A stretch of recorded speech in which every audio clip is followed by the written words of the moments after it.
യൂസഫ് നബി അലൈഹി ഇസ്ലാമിന്റെ പിതാവ് യഅ്കൂബ് നബി അലൈഹി ഇസ്ലാം കൂടുതൽ സ്നേഹിക്കുന്നുവെന്ന കാരണത്താൽ സഹോദരങ്ങൾ അദ്ദേഹത്തെ കിണറ്റിലെറിയുകയും പിന്നീട് അതുവഴി വന്ന വഴിയാത്രക്കാർ കിണറ്റിൽ നിന്നും നബിയെ രക്ഷപ്പെടുത്തി ഈജിപ്തിൽ അബ്ദുൽ അസീസ് രാജാവിനെ അടിമയായി വിൽക്കുകയും ചെയ്തു. ഈ കഥ കേട്ടിട്ടില്ലേ? കേട്ടിട്ടുണ്ട്. അസീസ് രാജാവിന്റെ ഭാര്യയ്ക്ക് സുമുഖനായ യൂസഫ് നബിയോട് തോന്നിയ അനിയന്ത്രിതമായ അനുരാഗം, യൂസഫ് നബിക്ക് അതിനോടുള്ള പുച്ഛവും പിന്നീട് യൂസഫ് നബിയെ ജയിലിൽ കൊണ്ടെത്തിക്കുകയും ചെയ്ത സംഭവം ഞാൻ കേട്ടിട്ടുണ്ട്.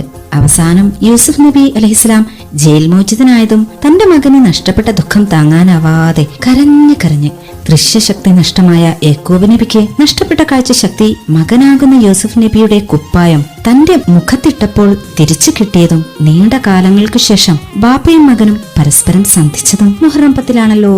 യഅ്കൂബ് നബിക്ക് പ്രിയമുള്ള മകനാ യൂസഫ് വരവാ